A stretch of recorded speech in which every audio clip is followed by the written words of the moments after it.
Salut tout le monde, c'est la fin, on se retrouve pour une nouvelle vidéo Lego Review aujourd'hui dans cette Lego Star Wars sortie en début 2024, le 75-372, le Battle Pack des Clone Troopers contre les droïdes de combat. Un set donc d'une valeur de 29,99€, sorti comme je l'ai dit le 1er janvier 2024.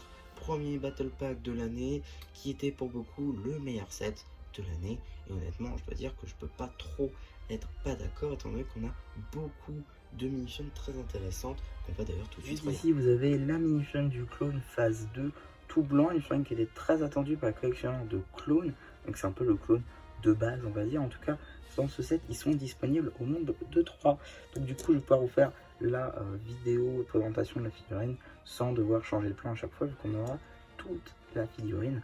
Donc justement ici vous pouvez voir les deux parties du torse, c'est assez appréciable juste ici de voir de magnifiques topographies, de même pour les jambes. Notez que le torse et les jambes sont depuis réapparus dans des sets comme ceux basés sur la série Rebuild de Galaxy avec le clone Aardvark.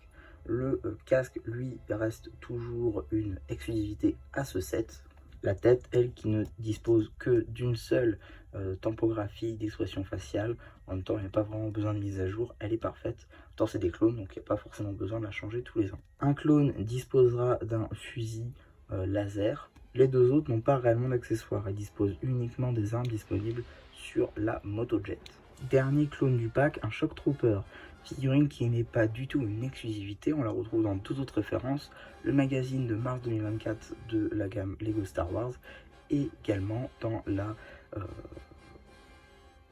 le Gunship tout Bordeaux à 170€ en compagnie de son capitaine d'ailleurs. Mais bon, c'est des sets assez onéreux en ce qui concerne le Gunship. Le magazine était un peu moins onéreux, néanmoins je pense que c'est la meilleure opportunité pour avoir ce clone, étant donné qu'on en a 3 autres et plein d'autres figurines, beaucoup de pièces, donc pour moi voilà, c'est la meilleure opportunité. Néanmoins la chose n'est pas du tout inédite. On retrouve évidemment des petits détails rouges ici et là, que ce soit sur le torse ou les jambes, ou encore le casque. Toujours la même et unique expression faciale pour les clones, de même que pour ses confrères, tout de blanc vêtu. En tant qu'accessoire, un petit pistolet laser et des jumelles. Juste ici, la mini-fun du Super Battle Droid, qui fait son retour après de nombreuses années, sous donc un nouveau moule. Bon, à l'exception des jambes évidemment, ainsi que des bras qui est le même, mais il y a bien le torse qui est nouveau. Effectivement, voilà, le petit point renfoncé juste ici est une nouveauté. Néanmoins, la chaîne n'est pas du tout exclusive à ce set. On la retrouve évidemment dans le calendrier de l'Avent de la même année, sorti donc en 2024. Donc voilà, ça reste néanmoins une très bonne opportunité de l'avoir, étant donné qu'il est disponible en 3 exemplaires. Bravo. Les Battle Droid classiques sont eux aussi présents, qui n'a pas changé depuis 99. Donc franchement, voilà, c'est assez fou quand même. Néanmoins, voilà, une magnifique figurine. On va se calmer.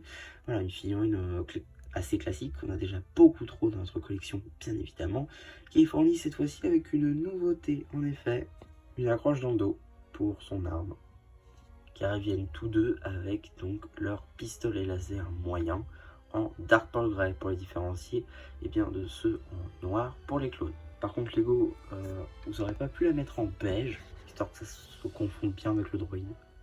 Avant de s'attaquer à la plus grosse construction, on va tout d'abord regarder les mini-constructions qui vont avec. Tout d'abord, une caisse. Je vous ai dit, on va faire en ordre de grandeur. Donc une petite caisse, juste ici, qui est composée de 2 pièces, avec des petites bombes.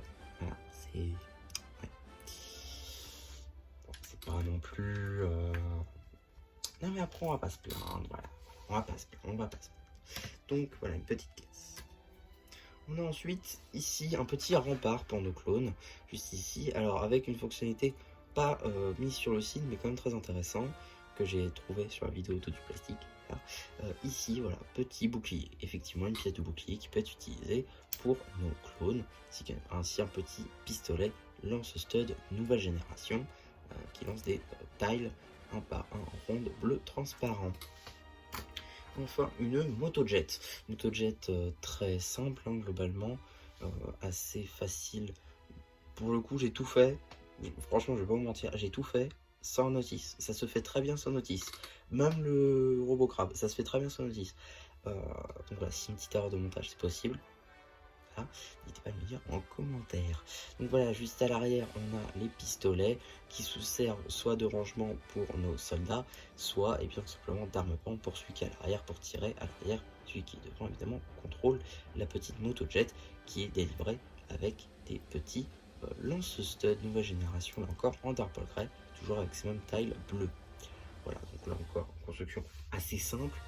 Ensuite, côté droïde, on va avoir un premier véhicule juste ici qui est tout simplement donc un scooter de droïde. Beaucoup, je vois pas comment je peux dire ça autrement. Donc c'est tout simple.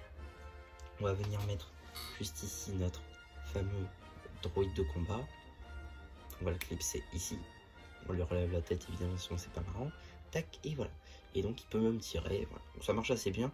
On avait déjà eu une construction de ce style dans un ancien calendrier de l'avant Lego Star Wars. Donc ici elle fait son retour, c'est aussi en bleu. Voilà, plutôt pas mal, même si c'est une construction assez anecdotique honnêtement. Et donc la plus grosse construction, le robot crabe, juste ici, qui là encore n'avait pas eu une interprétation chez Lego depuis assez longtemps. Donc que dire de plus? C'est moche. C'est moche. Il n'y a rien à dire, c'est moche. C'est honnêtement un robot qui est pas super grand, hein, quand on regarde par rapport à une figurine. Voilà, ça fait quoi, 3 figues de haut, super. C'est pas non plus un truc de ouf. Honnêtement, voilà, c'est moche, c'est pas, il n'y a pas grand intérêt. Et là encore, je vais me répéter peut-être, mais le but d'un Battle Pack, c'est d'avoir des figurines. Là, petite construction, ça appartient en vrac, je pense en tout cas, surtout si je fais pas de diorama. Ok. Donc, bon, on va quand même regarder les petites fonctionnalités. Je pense que ça parle de soi-même, hein. C'est vraiment... Bon, voilà, décidément, je vais encore refaire l'historique en fait, mais en soi, c'est juste vrai. Voilà, cette fonctionnalité devait être disparue avec l'arrivée des stud shooters. Sauf que, tiens, c'est marrant, je l'ai à côté de moi. Le 7 a fait le retour de cette fameuse fonctionnalité, ma foi, très intéressante. En tout cas, voilà, pas très, ouais, je suis pas très fan. J'ai jamais spécialement apprécié cette fonctionnalité parce que, voilà, ça marche pas. Voilà, ça va, voilà, super. Ça va super loin en tout cas. Voilà, je suis désolé peut-être d'être un peu sec là-dessus, mais voilà, il n'y a pas grand-chose à dire sur cette construction. C'est ultra moche, c'est articulé un petit peu. Ok, d'accord, voilà, super. Je vais peut-être l'agrandir. D'un. Tac, tac, tac, tac. Voilà, ça reste moche. Voilà, ça reste moche, il n'y a rien à dire. Le seul truc marrant, c'est... Oh non, je l'ai décapité. Ça reste cette petite fonctionnalité juste ici avec... Voilà, cette petite boule plutôt. Avec une construction assez intéressante. Juste ici, vous avez le dôme. Là, vous avez la base. Mais ici, on a une petite pièce très sympa qui est donc un cylindre. Comme ceci, en rose pailleté transparent. C'est une très belle pièce, je trouve. Mais voilà, ça ne vaut pas non plus construction entière. D'ailleurs, si on prête... Ici, on a un petit trou. Donc, à la lumière du jour, on peut voir un petit peu le rose. Donc voilà, c'est anecdotique. Mais voilà un petit peu... Il n'y a franchement pas grand chose à dire sur cette construction. Voilà, c'est franchement moche. Il n'y a rien à dire. Il n'y a rien d'excellent sur cette construction.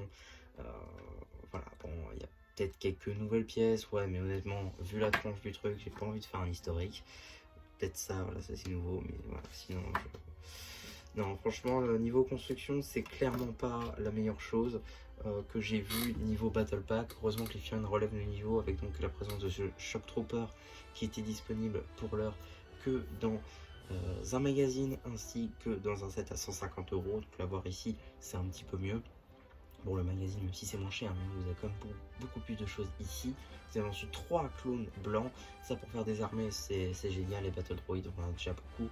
Et par contre, les super Battle Droids, ça, c'est vraiment très très cool de les revoir donc chez Lego. Donc voilà un petit peu ce que je pense de ce set. N'hésitez pas à me dire votre ressenti, vous, en commentaire. N'hésitez pas aussi à liker la vidéo, à vous abonner. Et voilà, et du coup, c'est même ça plus qui vous dit bye bye.